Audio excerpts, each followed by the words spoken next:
Western Ghats, ज्याला आपण सह्याद्री असं म्हणतो.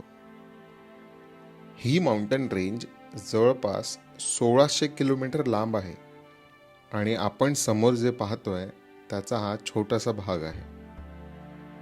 नाईट फोटोग्राफी आणि कॅम्पिंग करायचं ठरवलं तेव्हा सर्वात पहिले नाव डोक्यात आलं ते म्हणजे नाणेघाट.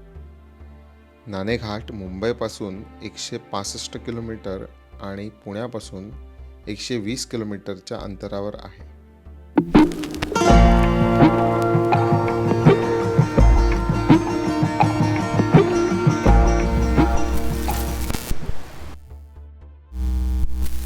नमस्कार मित्रांनो, मी मयुरेश मोकल. तुमचं पुन्हा एकदा स्वागत आहे आपल्या चॅनलवरती.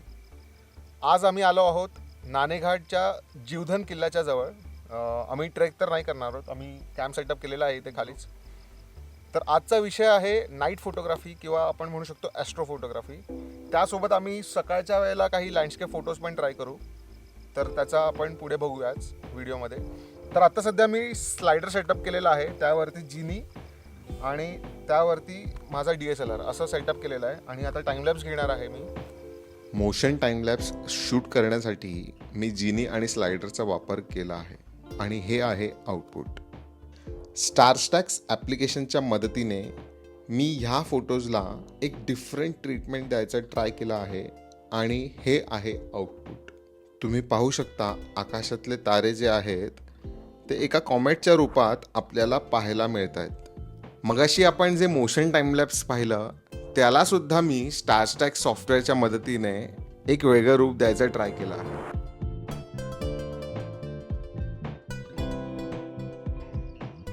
हे झाड जे आहे इकडे एक छान कंपोजिशन बनतं आहे. सो हा एक सिलआउट इमेज मी आता कॅप्चर करतो आहे, त्याचा असा रिझल्ट आहे. नॉट सो ग्रेट इमेज, पण मला इथे काहीतरी डिफरंट कॅप्चर करता येईल ह्या पर्स्पेक्टिव्हने मी ही फ्रेम सेट केली होती. मला या झाडाच्या एक्झॅक्ट राईट साईडला एक एलिमेंट ॲड करायचं आहे, तर त्याकरिता मी माझ्या मित्राला पाठवते तिथे. सो त्याच्याने त्या फोटोमध्ये थोडं एक वेगळं व्हेरिएशन येईल. त्याचा असा आउटपुट मिळाला आहे मला, तुम्ही पाहू शकता. आता मी व्हर्टिकल फ्रेमसुद्धा ट्राय करून पाहिली, पण आउटपुट बघून मी बिलकुल खुश नव्हतो. आणि त्यानंतर आपण कॅमेरा दुसरीकडे सेटअप करूया अशा point of व्ह्यूने me Vanarlingi सुळक्याला capture करायचं ठरवलं. ही आणखी एक सुंदर फ्रेम आहे ज्यामध्ये जीवधनचा एक थोडासा भाग आणि वानरलिंगीचा सुळका मी फ्रेम केलेला आहे. व्हर्टिकल फ्रेम आहे म्हणा, पण तुम्ही रिझल्ट पाहू शकता.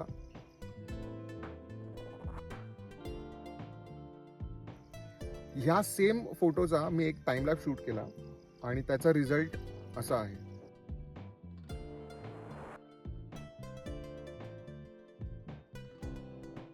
आणि ह्या इमेजेसला मी स्टारस्टॅक्समध्ये लोड करून एक आउटपुट काढायचा ट्राय केलेला आहे. त्याचा कॉमेट लुक अशा प्रकारे आहे.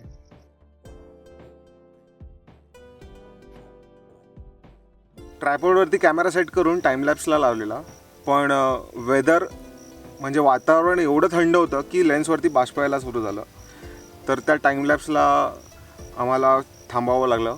तुम्ही रिझल्ट पाहू शकता, ज्याच्यामुळे आम्हाला काहीच दिसत नव्हतं. म्हणजे लेन्सवरती फॉग असल्यामुळे पूर्ण टाईमलॅप्स फ्लॉप गेलेला आहे.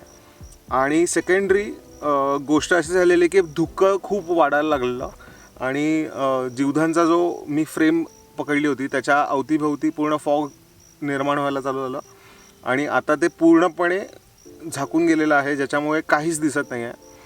सो अनफॉर्च्युनेटली हा प्लॅन आम्ही इथेच थांबवतो आहे, जे टाईमलॅप्सचं प्लॅन जे होतं ते. आता बघूया अजून काही आपल्याला शूट करता येतं आहे का प्रॅक्टिकली, अदर दॅन आता जर फॉग कमी होतो आहे तर.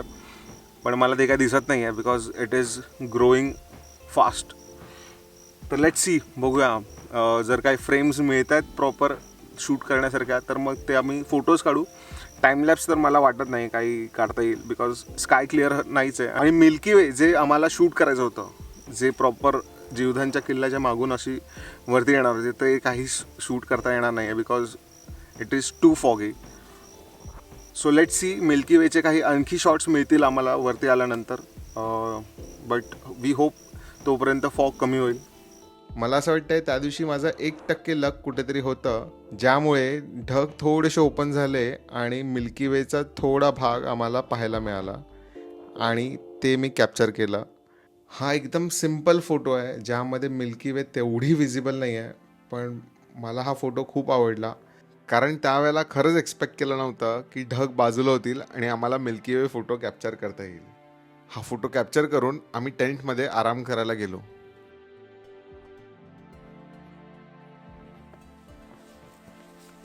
Good morning guys. तुम्ही पाहू शकता माझ्या मागे अजूनही धुकं आहे आणि सनराईजसुद्धा झालेला आहे. 12:30-2च्या आसपास आम्ही जे टाईमलॅप्स लावलेलं ते एकदमच फ्लॉप गेलं, तुम्ही पाहिलं. त्यानंतर 5:30-6 पर्यंत आम्ही वेट करत होतो की आत्ता उघडेल आणि तेही झालं नाही. सूर्योदय होऊन पण आता बराच वेळ झाला होता, पण धुकं काही क्लिअर झालं नव्हतं. पण मी मात्र काही छान कंपोज करता येईल का ह्या होप्समध्ये भटकत होतो, कारण रात्री आपल्याला काहीच शूट करता आलं नव्हतं. कॅम्पसाईटसोबत नाण्याच्या अंगठ्याला कंपोज करून मला हे फोटोज मिळाले.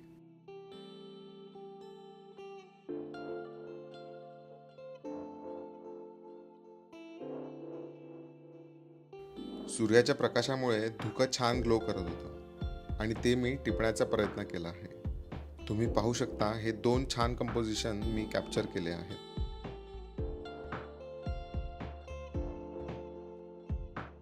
वाऱ्यासोबत धुकं वाहत असताना वेगवेगळे पॅटर्न निर्माण होत होते आणि त्याचा मला असा आउटपुट मिळाला आहे. ह्या फोटोमध्ये तुम्ही पाहू शकता सूर्याचा प्रकाश धुक्याच्या मागून पडल्यामुळे त्याला एक छान ग्लो मिळालेला आहे आणि खालच्या बाजूला असलेली झाडं आणि गवत त्याला छान बॅलेन्स करत आहेत. हे 2 कॉम्पोजिशन मी ट्राय केले आहेत, ज्यामध्ये मी माझ्या मित्राला सब्जेक्ट म्हणून ॲड केला आहे आणि हे फोटोज मला फार आवडले, कारण सब्जेक्ट ॲड केल्यामुळे त्या फोटोला एक वेगळंच रूप येतं आहे.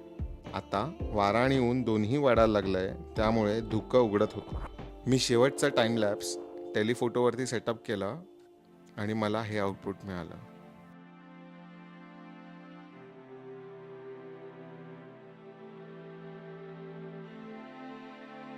आम्हाला मिल्की वेचं एकही शॉट नाही मिळाला. सिटी लिमिट्सपासून आपण एवढ्या लांब आलो आहोत, ह्याचं एकच कारण आहे की लाईट पोल्युशन आपण अवॉइड करू शकतो.